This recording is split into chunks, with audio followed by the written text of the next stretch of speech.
Sinabi ng ABS-CBN Corporation nitong Martes na umabot sa 18.51 billion pesos ang pinagsama-samang kita noong 2023 kumpara sa kita noong nakaraang taon.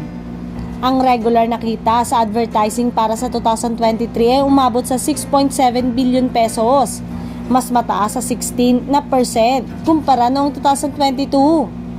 Nagtamasa raw ang ABS-CBN ng mataas na advertising revenue noong unang quarter, January hanggang March. Samantalang, pumalo sa 11.8 billion pesos ang kita ng consumer sales, mas mababa sa 7% kumpara sa nakaraang taon dahil sa mas mababang subscription sales ng Sky Cable. Inanunsyo ng ABS-CBN Corporation na ang regular advertisement sales nito para sa unang quarter ng 2024.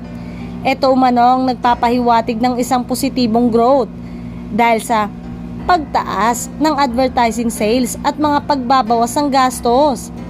Sa kabila ng hindi pagkakarenyo ng prangkisa nito, nananatiling matatag ang ABS-CBN Corporation sa dedikasyon nito sa paglilingkod sa mga Pilipino sa buong mundo. Bilang tugon, inilunsad ng kumpanya ang Kapamilya Channel sa cable TV at ipinakilala ang digital streaming platform nito na Kapamilya Online Live.